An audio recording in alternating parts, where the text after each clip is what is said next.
Hey everyone, welcome to another episode of the Aravaipa Rides podcast. I'm your race director, Aaron, and with me today I have a couple of gentlemen from OHSO Brewery. We've got Cale and Brody. Gentlemen, welcome. Thank you. Yeah. All right. Welcome to the couch. Brody, just met you literally probably in the last 5 minutes or so. So I'll start asking you some questions first. What do you do over there at OHSO? I head up some of our Gilbert operation where we focus on barrel aging, lagers. Some of them are seasonal and rotational beer offerings. So we do a lot of the fun stuff down there. Nice. For OHSO. And how long have you been with them? I've been with OHSO for about 6 years now. Okay. Moved here from Iowa to kind of help start the barrel program and some of their more experimental stuff, and just been going from there. So you came here for it? Yeah, for the they job. actually hired me when I was living in Des Moines. Nice. And helped me relocate down here in anticipation of the Gilbert location opening. So I got down here Very cool. a couple months before that and helped kind of the final finishing touches getting it open, and then been with them ever since. Very cool. Yeah. What kind of past do you have in beer? He drinks a lot of it. Yeah, no, Hey, that's first. it's part of the job. Research is important, you Yeah. know. But I've been making beer professionally for 14 years. Okay. Since I got out of college, I went to engineering school at Iowa State. Kind of chose a less traditional path afterwards. Wanted to get involved with the startup business. Ended up having a friend of a friend starting a brewery at the time. Some of my chemistry and kind of manufacturing systems background helped me kind of relate to the brewing industry, and Right. got involved with them, and then from there just stuck with it, and now Very I'm cool. here on the couch. There So- you go. Well, welcome. Awesome. Cale, over to you. Kind of a similar question. I've known you for a couple of years now, at least. You've been helping us sponsor the beer garden at our races.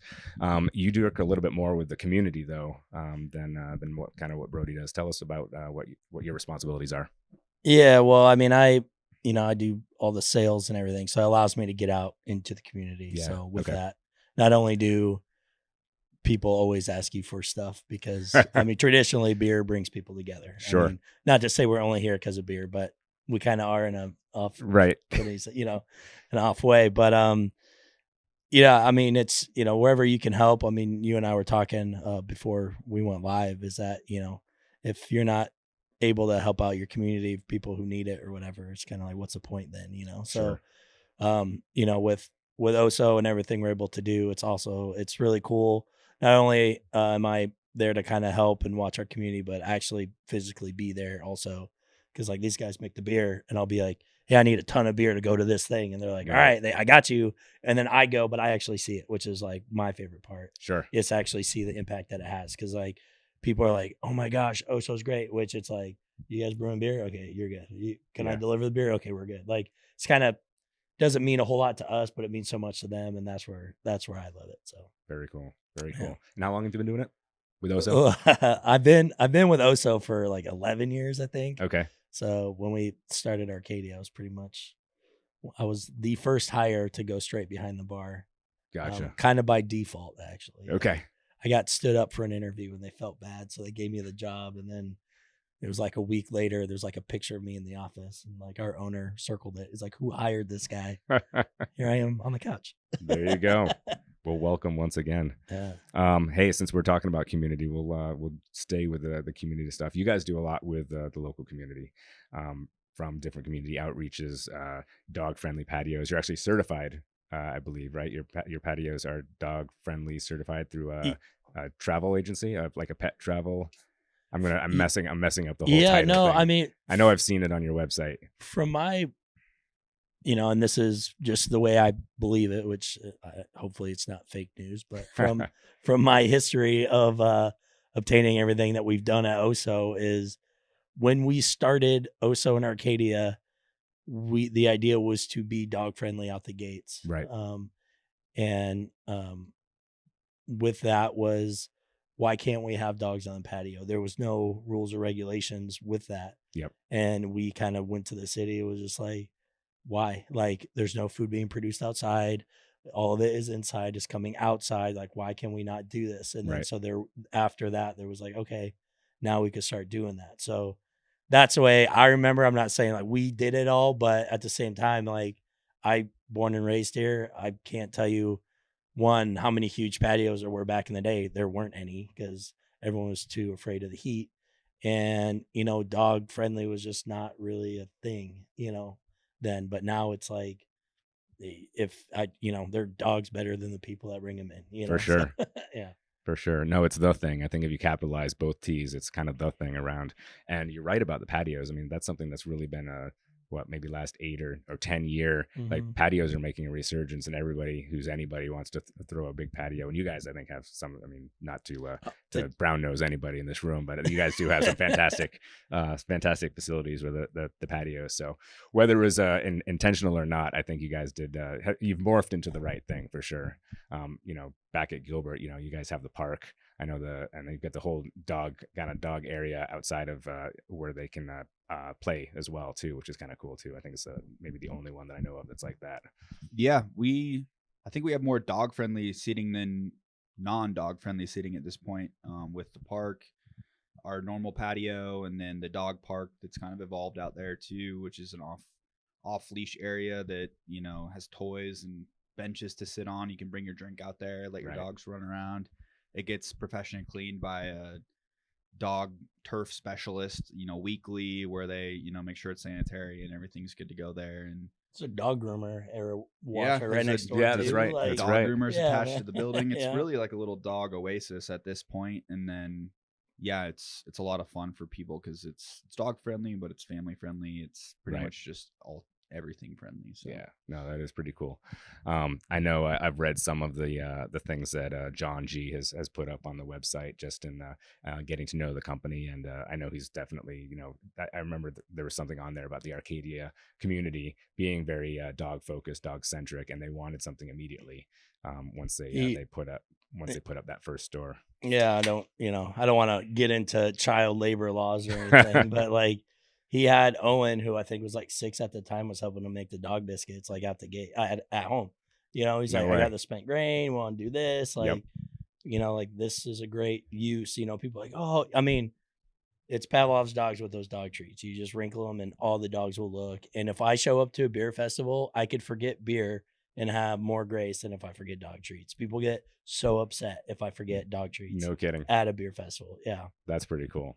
Yeah. So if you don't know anybody who's hasn't visited an OHSO or maybe walked right by the counter on the way out, there are free dog treats for your mutts. So definitely grab some next time that you're in, because I always do for sure. I grab them for my girls, and they certainly love them. Yeah, don't be shy either, because we have way more spent grain than we ever could. People are like, oh, could I take one for my friend's dog? Like, yeah, take 4. Take 4, yeah. right. We got a lot of We ingredients have in there. someone on staff that makes dog treats. That's like, their job. That's their job. 40 hours a week is making dog That's treats, a ton, and but that's kind of an identity we have now, and we love it. I mean, Yeah. Yeah. Where do you source? Is that someone like with pastry dessert background, or is that a baker, or is that just somebody the right person? They'd be that applied? overqualified if they were. Yeah. I mean, it's like spent grain flour, egg, and peanut butter, and then you spread it on a sheet and bake it. Yep. Yeah. So it's We get people. We had this one dude that was like so into it,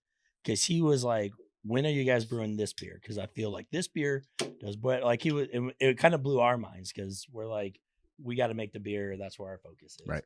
But he was very like in tune with like, the different grain that went into the dog treat. He was like, these ones go like faster. He's like, I'm telling you. And we're No like, kidding. Really? Yeah. We're like, all right, But yeah, he must have went on to be a pastry chef, because he was not around. He was in tune with the culinary to animal. Yeah. But hey man, there's a market for sure. we get the same thing now because we donate a very small percentage of the spent grain is used for making the dog treats. Okay. We have an insane amount more spent grain just from our production and operation. We have a lot of spent grain. So we donate the rest to local farmers who feed it to their cattle and pigs and like other livestock animals. It's a really healthy feed for them, because we take a lot of the sugar out of it. It's still high in fiber and protein and other things that's good. So but I get feedback from them and saying, they'll ask me like, oh, what'd you brew this week? Because they really like the imperial stout grains, or like the hazy IPA grains that are like higher in oats and wheat and stuff. So Right. like, oh, like the cows were mooing for that one, So we get it from all angles. I was gonna say, you got fans on both sides of the beer He has spectrum. livestock that moves. We get people at night that howl when they're done with the beer. Yeah. Yep. Well, you guys cracked them already, so let's talk about just we have several of them here on the table, but let's talk about what we're drinking just since we did crack them. This is the Sudoku. Yeah. I can never pronounce that correctly. Sudoku. Okay, there we go. I don't play it, obviously, so I don't know how to say it. But tell me a little bit about Sudoku. Oh, never mind. You take it away. Hey, just as long as there's a vowel in between every consonant, you're somewhat close. But Sudoku, it's a Japanese rice lager. So the main difference there is a predominant portion of the grain bill is we're replacing traditional brewing barley with rice. Okay. That impacts the flavor profile of the beer. Barley has higher residual sugar content, so a 100% barley beer is going to be a little bit sweeter. A rice beer is going to be drier, so sure. A little bit crisper, a little bit lighter, a little more sessionable. So we kind of take that base and we're kind of trying to figure out different flavors that we thought would go with rice, and kind of our minds went to sushi and, you know, other Japanese cuisines that we enjoy. So that's where it's aged on lemongrass, fresh ginger, and then jasmine tea. So okay, all things that kind of reminded us of when you got to eat sushi. It's kind of a funny story. Like John was we're sitting in a meeting, which we do quarterly, where he kind of like brings up random topics of conversation or things to focus on. And one of the things was like, I want you guys to try like some of these more obscure categories in beer and just like see what you can do.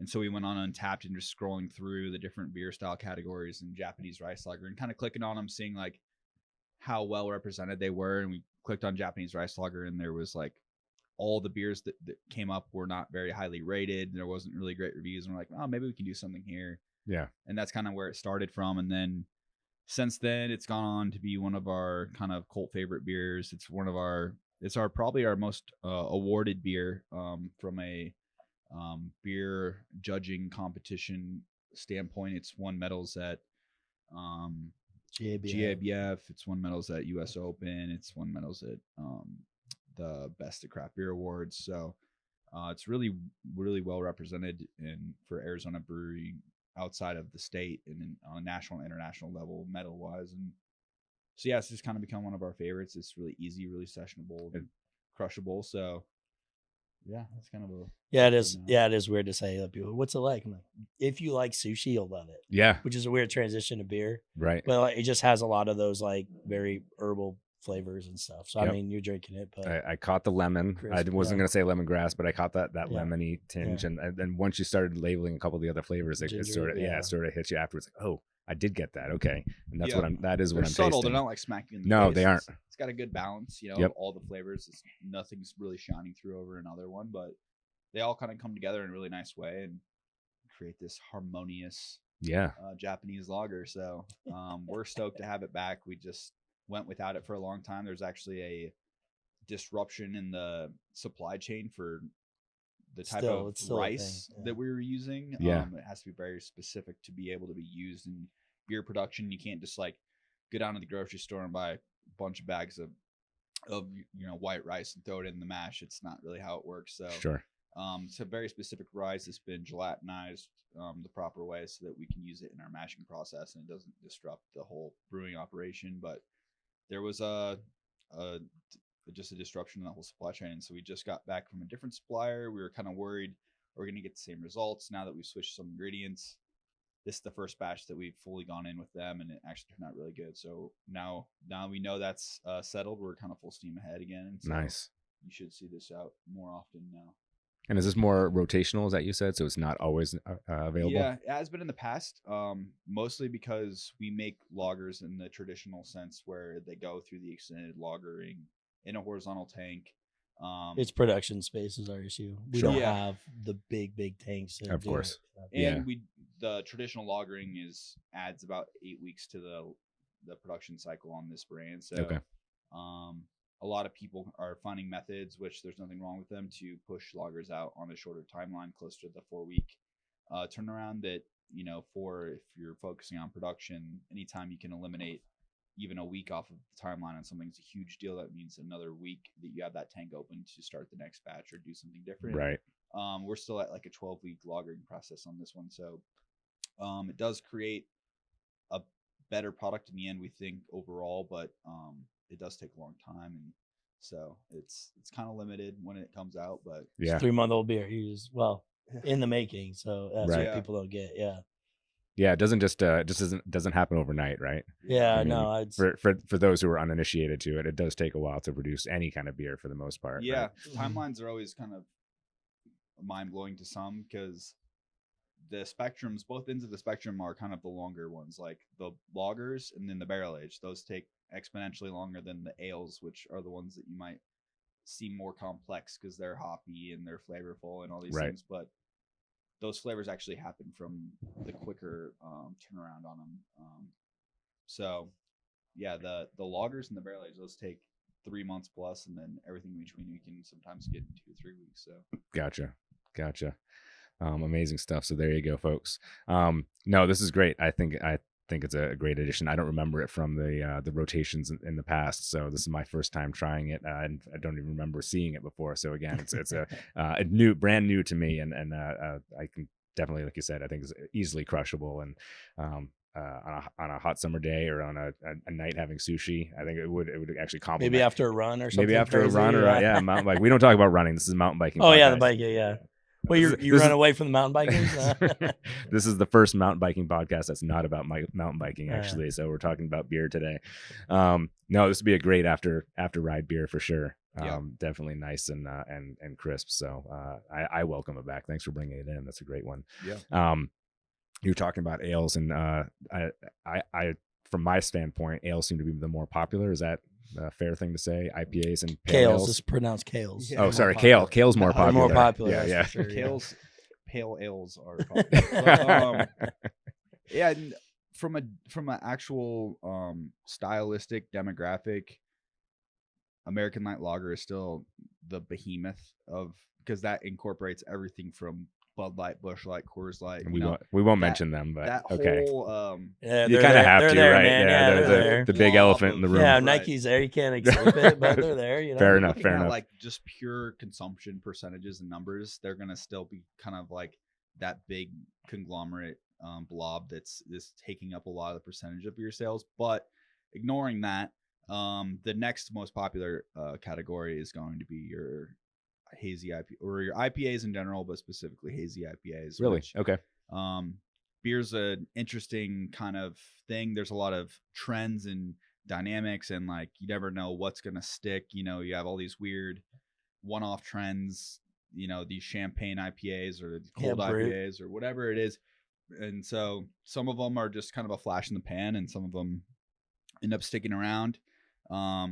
Hazy IPAs are just kind of proving time over time that they're here to stay, and they're a real kind of, powerhouse style that's going to be relevant for a long time. So, that's going to be your next like real big style demographic that's popular for us. And a lot of the reason people like the hazy is that it's sweeter and it cuts out some of that bitterness. So when you get in a craft beer, IPA is like the most sought after. If you're like, hey, what's your craft beer list? Right. They're looking for an IPA. I mean, odds are they are. Right. But people who aren't into that realm, like Grandpa is like, I don't drink that crap. You're like, all right, Grandpa. But they try a West Coast IPA. It's just nothing but bitterness, hops, all that stuff. Well, the hazies take away some of that bitterness, and it's a little bit sweeter. It's a little bit more enjoyable, and it's kind of masked, in my opinion. They let that yeast in suspension, which has like this sweetness to it. Sure. And all this. And it's like, all right, what I mean? But it's the appeal is the bigger piece of the pie, which is what matters. Of course. Selling. So absolutely. It's going to be around. It's going to stay there. Yeah. It's not, if you ask brewers across the country, they're probably drinking something light or something more traditional IPA in a sense. I mean, I don't know too many brewers that I know in this state. They're like, oh man, I crush hazies all the time. Right. It's just not something, but it is nice. They are refreshing. There is one, I'll have one. I had one out in California from Made West Brewery. Okay. The hazy. It was just the aroma on it, and it just tasted amazing. Yep. And I still think about that one because I had it, and it's not distributed out here. But but in the valley we have Campy that we do, and like church music and stuff. Like they're rocking all over the state. Yep. So, yeah. So you're saying it's this yeast and suspension. Are you using as a special kind of yeast specifically for hazy, or is it a special? Is it a different amount than your average that gives it the suspension and the appearance? Yeah, it's a combination of a few factors, but you do have to definitely use a specific style of yeast to kind of reinvent the wheel, to say, because I mean, for centuries, brewers have tried to do everything in their power to get your beer to be as clear as possible. And, Right. that was always the goal, to get a clear, bright beer.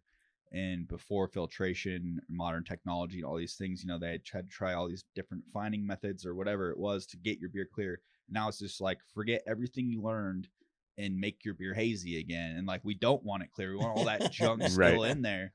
So a lot of it is yeast, a lot of it is protein, and then figuring out ways to keep them in suspension, because yeast naturally does want to go through a process called flocculation, where as it Say runs that again. flocculation. You spell it? Go ahead for I everybody. can, but you don't want me to. But it's basically just as the yeast, which is an organism that floats through this sugary water environment, eating up the sugars and pooping out alcohol. When it runs out of sugars to eat, it doesn't really know what to do. So as like a survival technique, they all huddle together and clump up. When that happens, they get heavier and they fall out of solution. Gotcha. And fall to the bottom of a tank. That's why if you look at a brewing tank, they're all conical, so that it can funnel all the stuff falling out of solution out of the bottom of the tank and out of the beer. So it's just different methods that you use to encourage the yeast to stay in suspension. You want less flocculent yeast strains. You want grain bills that are higher in proteins, with wheats and oats and other adjuncts that encourage the haze retention. So it's a lot of Encourage the haze. That sounds like a good beer name. I know That's how beer name. If you guys think we spend a lot of time making beer names, we don't. It's something like that. It just pops up. All of a sudden, you'll see a beer from us. So encourage the haze. There's also a surprising number of beers that start as a name, and then the beer is completely built around the name. Okay. People kind of think like, oh, you make this, like, you spend all these months mastering this recipe in the laboratory, and then you're like, what do we name it? It's like, no, we thought of the name when we were drinking beers at Cale's house shooting dice one night. 3 months later, it's sitting in front of you on a table. Like this beer right here. Yeah, this Bananarchy. Names are. Well, Bananarchy we had for like 2 years before we put it out, and it's one of our most popular beers. Yeah. You gotta talk about Bananarchy then while we got it. Well, you can talk. I've got loads of questions just based on what you said, but so we used to, and it sold, or I forgot what happened. We used to go harvest fresh hops in Colorado. Okay. Paonia, Colorado. So like right outside Telluride, almost Nice. like an hour outside of Telluride. There's a little hop farm that we used to go to, High Wire, and we would harvest fresh hops. Fresh hops, in a very short story, is when you grow your own herbs and all that, it's always better. Sure. I mean, it is. Yep. So a fresh hop cone just has the moisture and flavor and all that. Everything else comes like pelletized, so it's sustainable, so we can use it all year round. Yep. But harvest is very specific. It's once a year. It's like end of August, September time. So we would go camping. Brody, Josh, and I went out. We rented, I forgot we rented this time, but one time we went out, and while we're there, you find stuff to do. There's one little brewery in this little town, nothing crazy. And we would go with our good friends from Mother Road Brewery up in Flagstaff. Yeah. And we would just camp out in the hop fields. Okay. So we just set up camp, and we, do all this stuff. So we went into town, went to this brewery, and we're sitting there, and we're just having beers all day kind of thing. And this dude rolls up in this little, like, Toyota pickup, it's got to be like, mid-90s pickup. And he runs in, and we catch a glance at his shirt, and we are not sure what we saw, but it looked very enticing. And so he runs inside, and we're talking about it, whatever. And I stand in the walkway because I'm like, I can't let this guy just blow by us because we're drinking and we might just kind of forget. So I'm standing in the walkway, and he comes out, and I like stop him like he did something wrong. And I'm like, what does your shirt say? and we look at his shirt and it says Bananarchy with like just this mayhem of like bananas and monkeys and all this stuff. Okay. And all of a sudden we're like, that's a good beer name. and so we're with Mother Oats. We're like, we claim it, like Right. we like, if there was a flag, we would have done it. Sure. So we're like, all right, we'll do it. And this is like, honestly, like 2 years before we started making this beer, is that we're like, we got to do a beer name with that. Like, what should it go around and all this stuff? And then obviously, we had the name, and then it's kind of easy. Obviously, it's got to have banana in it.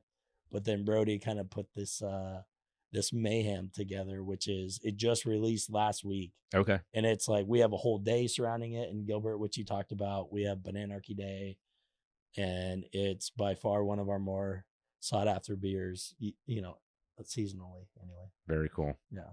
Awesome. I'm just imagining as you're saying, building a beer to suit the name. If musicians did that for their songs, what we'd have for music on the radio or on Spotify these days, be pretty maybe a little bit different than what you see nowadays, right? Yeah, I'm sure there's some element of that in a lot of creation, though. Sure. Isn't that how Gambino came up with his name? I feel like there's got to be. I heard he did like a whatever. There's like he did the rap name generator. Yeah, and then he just picked it. Childish Gambino did like, I'm gonna do it, and then that's it. We should do that on one of the next podcasts. We'll bring up the rap name generator. Everybody walks out with a rap name at the end of their podcast. Can we do a beer name generator? You know how much money we'd make? There you go. Your next. If it doesn't, 2006 called and they messed up. Yeah, mess up. All right. We could ask Jeeves. Maybe he'll tell us. Ask Jeeves. Yeah, I can do it now for you. It'll write your recipes and name your beer. Yeah. Might start brewing the stuff for you too pretty soon, right? They're trying it. Breweries are trying it. I'll bet. Yeah. What's one of the trends that you thought might stick that didn't? Ooh. Oh, the Dougie. Oh wait, what are we talking about? Sorry, beer trends. Beer trends. I really thought brewed IPAs were cool, a good idea at the time, because it was like an alternative take on IPA. So if people aren't familiar with the style, basically brewed IPAs were an extremely dry IPA. So it's like we used enzymes or highly attenuating yeast strains that basically lowered the amount of sugar or the final gravity in a beer to make them really, really dry and almost like a champagne level dryness. Yeah. And just I have a winemaking background. I have a lot of beverage production, and I was like, oh yeah, that sounds like a good idea. Like an IPA, but what are the people's biggest complaints about IPAs? Like they're too heavy. I get too hungover.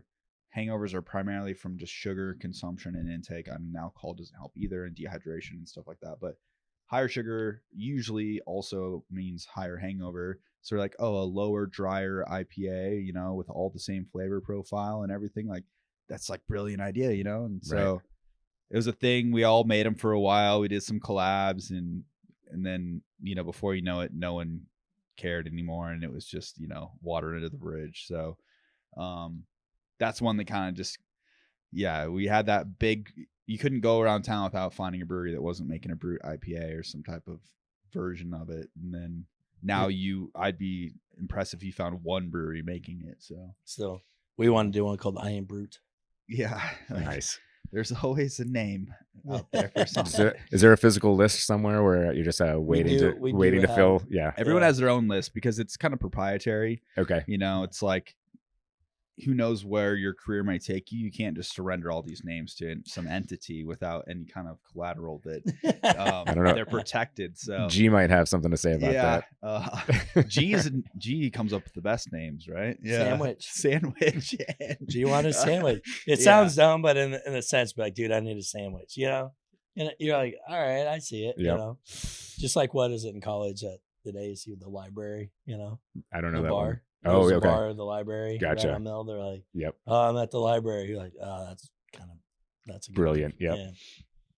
Yeah. Very cool. But sandwiches. There's a lot of. I think every brewer has their own kept list of beer names. Sure. And not every brewer agrees on what a good beer name is. Like some people think a name is the best thing since sliced bread, and then you tell it to somebody else and they'll be like, that's the dumbest thing I've ever heard. Like, of course.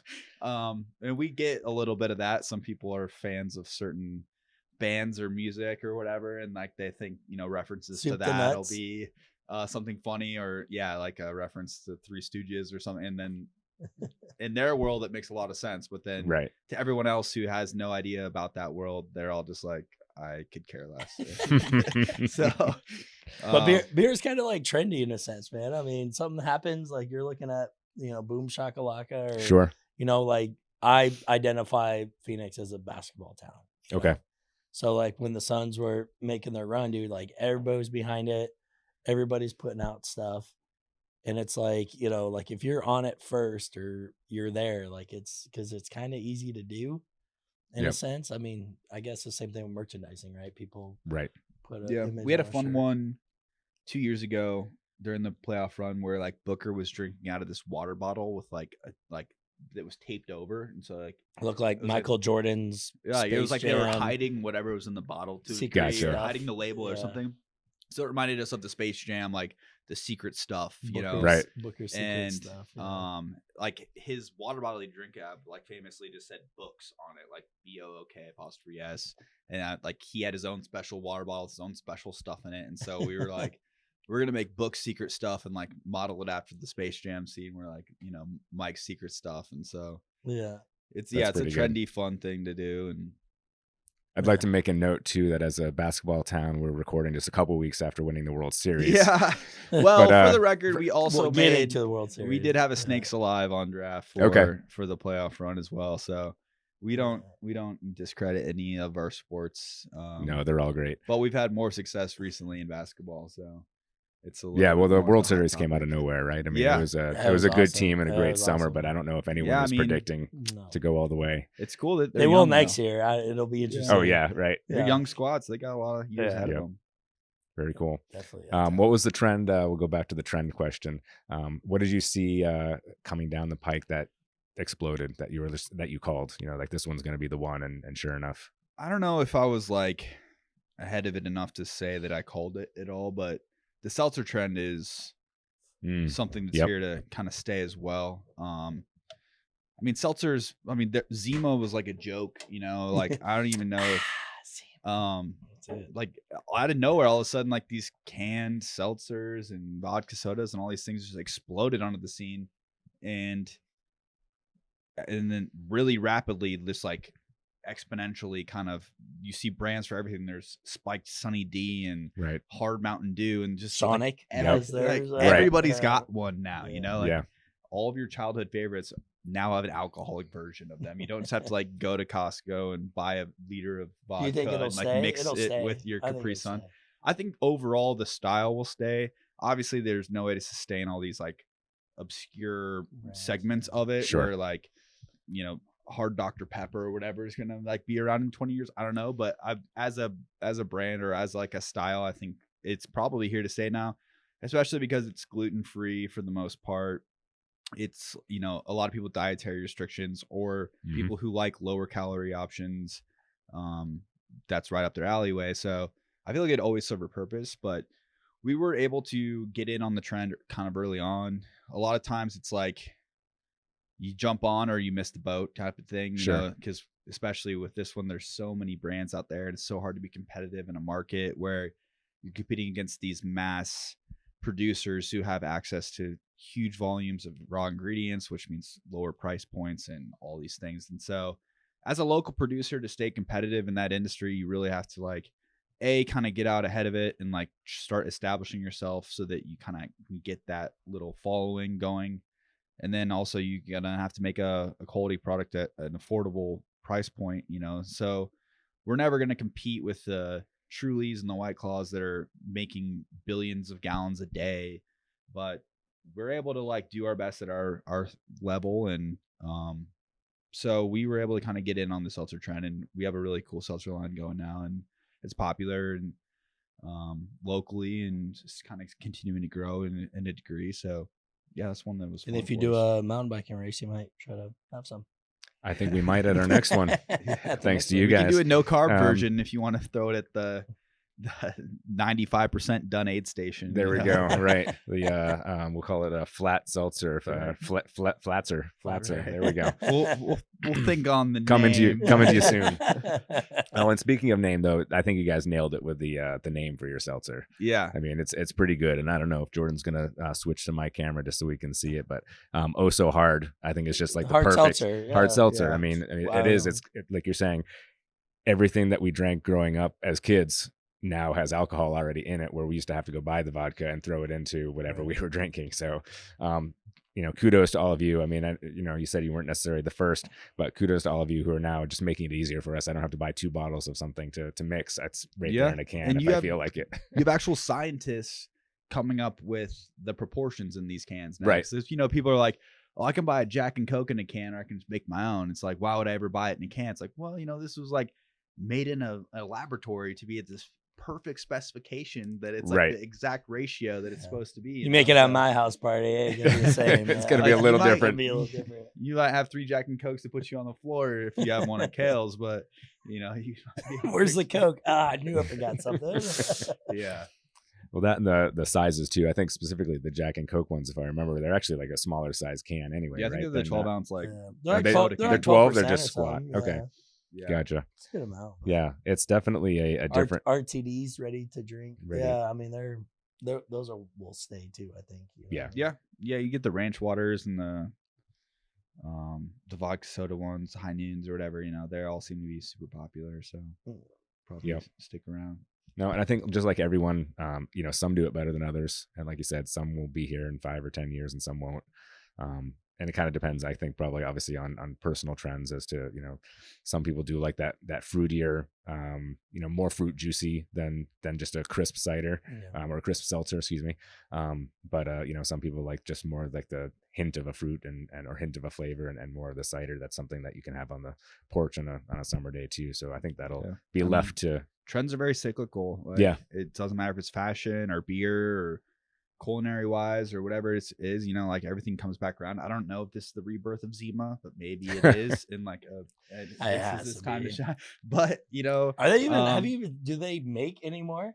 I think somebody had to buy that brand and still makes it somewhere. I mean, I haven't seen or at least it on owns the it, or anything. Right? Like somebody's got that they trademark. would be like, just throw up an old school commercial, right? And you'd win. Yeah. But we see that in other facets of brewing too, where at least there's different demographics of consumers. There's like the general population, and then there's like the beer people.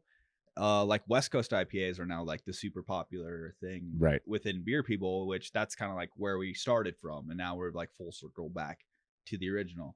Also lagers, like you talk to any brewer, they're drinking lagers, and that was kind of where we started, and now we're back to the beginning again. So we're back to the 80s with Maui and son. So, some people are. I can't believe you don't have a Zima in your hand. I wish I had a Zima in my hand. I can't believe a mountain biking podcast about beer has gone to Zima either. I mean, we're just full circle, as you were just saying. Full circle. We're here. No, that's all. No, I get what you're saying. Yeah, I mean, everything does come around, and being from the production side, how far back do you look for inspiration or ideas on some of this stuff? I think we just look for wherever it comes from. You can't really look in one place because you're kind of limited on what you find. So we're like constantly, at least, a lot of us are just looking for inspiration in any possible way you could find it. And like I said, they don't all come from the same cloth. Like sometimes it's the name, sometimes it's the style, sometimes we've already gone through 2 examples of that. This one was kind of style driven, where we kind of really targeted it on a style. This one came from a name. So we're always looking for inspiration everywhere. And sometimes it's like a lot of the stuff I do comes from non-beverage inspiration. So a lot of culinary influence in a lot of the barrel aged beers that we do. A lot of them are borrowed from different dessert profiles or other beverages like coffee drinks or something like that. Or somebody might try like a tepache or something that they really like, and then we try to mimic those flavors in like a sour beer. Or we have a popular German chocolate cake stout that's borrowing from ingredients in a popular dessert dish. So we're always looking for inspiration everywhere, and it kind of depends on what your focus is within the craft brewing realm, how weird you get, but at least at OHSO Gilbert, we probably get as weird as you can get, and so we're borrowing from all over the place. So there's no limit. And that's what the door's closed. So is Gilbert your test kitchen? I mean, I know you're from the Gilbert store, so is that the official test kitchen? Is that where you do it, or is there? Yeah, I mean, we do have a smaller format brewery in our Arcadia location. Okay. So that's going to be yeah, more. Brett does a lot of crazy stuff. Yeah, he's real. It's kind of a non-traditional. I mean, I don't know what the right model is, but we have Arcadia where you can sign up to do guest brews, where once a quarter they release dates. Anyone can go on and sign up. It's a really cool program because you pay $50. Up to 6 people can join your group. It's $50 total. Doesn't matter if it's just you or if it's 6 of you. Yep. You show up. You get to work with brewers who've been professional brewers for decades. Design multiple decades. Yeah. Design, a recipe based off of your preferences, maybe just certain flavors that you like. They'll work with you on kind of bringing this beer to life. You get to come in, do the brew day with the brewers, hands-on, really involved in the process. Then you walk out the door with a $50 gift card that you can come back in 3 weeks later. You can name the beer too. Yeah, you get to name the beer, and then you get to come drink your $50 in beer back at the bar with your gift card. So it's like really you come up like more than you come out, because you pay $50, you get a $50 gift card, you get the experience, you get to name that, you get to learn. If you're a home brewer and you have, you're curious about certain practices or what people are doing at a more established level, they'll walk you through, oh, this is how you can improve this part of your process at home. This is where you can kind of eliminate some of the oxidation pickup or some of the, possible contamination issues you're coming across. And so huge learning experience. Or if you just have a little bit of interest in beer, but you're kind of always interested in like how certain flavors are incorporated into them, you can be like, oh, I want to make a papaya mango something or other, and they'll show you how to do that and show you how to get those flavors into the beer. So that's technically like our test kitchen, I guess you could say, because it's on our smallest volume size brewery. But not a lot of those breweries actually make it up the chain because they're just so obscure and so wild. And but we do have a lot of brands that have come out of there that have been really successful and solid, ones that end up doing over and over again. And that kind of gets scaled up to the next size operation, which would be Gilbert in our current setup. And then from there we can scale it up again to our production brewery. So there's a lot of opportunities, but we do a lot of the experimental stuff at Gilbert as well. We're lucky, and myself being around the industry for a while, we're lucky to have such loyal customers and so many tap handles just within our own company that even at our 10 barrel size, which for those not familiar with brewing volumes, 10 barrels is about 300 gallons at a time, which produces 20 of the large kegs that you're kind of familiar with, the big format kegs. So we can produce 20 barrels at a time per time we turn our brew house. With all of our outlets, with all of our breweries and little O's and airports and whatnot, like that beer goes pretty quickly. So it is actually still kind of an experimental level for us, even at a slightly larger volumetric size. But we do a lot of fun stuff at Gilbert, a lot of fun stuff at Arcadia, and then Paradise Valley is kind of where it tops out at for us. And most of our core brands are produced there currently. So for now. Boom, boom, boom. Yeah, there's a lot in the works.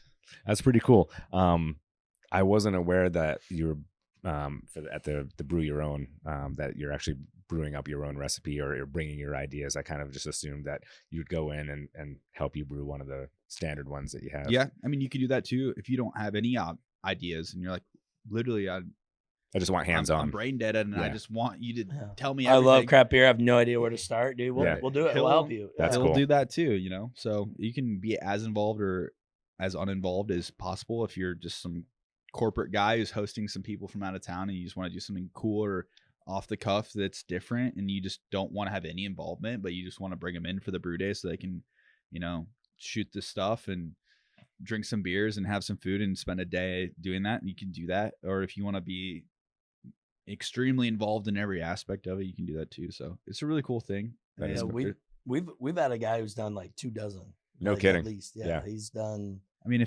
if I didn't make beer for a living and I wanted, I would be doing that all the time too, because it's like no cleanup, no $50. You get Right. your $50 gift card back. You get to go drink your beer on tap, bring friends in. I mean, it's the yeah. You don't have to clean up. You don't have to buy the ingredients. You just show up. You know, it's a really good deal. I keep telling them to up the price on it, but I don't think they will. So. It's too good of a deal. No, that's pretty cool. And you said the dates are released quarterly, and then how often? Like, is there like a weekly event, or how many dates are released for that quarter? Yeah, I know they release them for that quarter. They sell out sell out quick. I mean, yeah, they're people get mad because they sell out. Yeah, like I'm sure. Wave cave level, permits. Like people are like, oh, I've been trying for months to get my, Gotcha. But and then they do. The dates are based off of the schedule of our brewer, so. Sometimes he might do multiple weeks. Sometimes he won't do it for a few weeks. It kind of just depends on other things going on. But right. I know the next batch is coming out December 1st. So if you're interested, keep your eyes on that. I know they'll post about it on social media, Instagram, Facebook, TikTok, all that stuff. And I would, if you're interested, definitely make sure you're ready to log in and commit to a date, because they do go quick. So sometimes I give those away for charity. Nice. A brew day. Nice. Yeah, it's awesome. I mean, my last brewery, we did something similar where we had a pilot system and people could come in, and we were charging like $800, for and those sold out, but they also gave me a commissions cut, so it was a little bit better deal for me. But there you go. Stay after work, host this. Yeah, it's $800, but you got like 5 cases of the beer. We'd bottle it for you and everything, but yeah, I mean, it's a steal. It's a great experience. It's a steal of a deal, and I don't see why anyone would regret doing it. So nice. Well, unfortunately, this will probably drop after the 1st, so anyone listening to it has probably lost their shot for this particular quarter. The next quarter, but they'll have to stay tuned for the next one. There you go. Add 3 months to December 1st, and that's your next one, that's folks. Like carry the 2. I don't know how to do that. Yeah, it's new math, but sometime next year. Great place to end too, guys. I know we're a little bit of a time crunch today. I want to continue this, so we'll bring you back in and we'll do a part 2 and talk more about it. I mean, we haven't even touched distilling. We haven't really touched sales at all. So there's Mr. Snyder mark on that side. That's about all we've gotten out of Cale today. We need to get some more depth. So we'll wrap for today. Love to talk to you guys some more, because this has been fantastic. Talking about something different than mountain biking, and maybe we'll even tie mountain biking into the next one somehow, or biking in general, because you do some road biking over here, so maybe we'll talk about some roady type stuff on like N64. There we go. Dude, let's go. All right, I want to thank you all for listening to this episode. We will bring part 2 out, probably drop it a couple of weeks after the first one drops, but thanks for tuning in, excuse me, and we will see you all next time on the next episode. Cheers. Peace.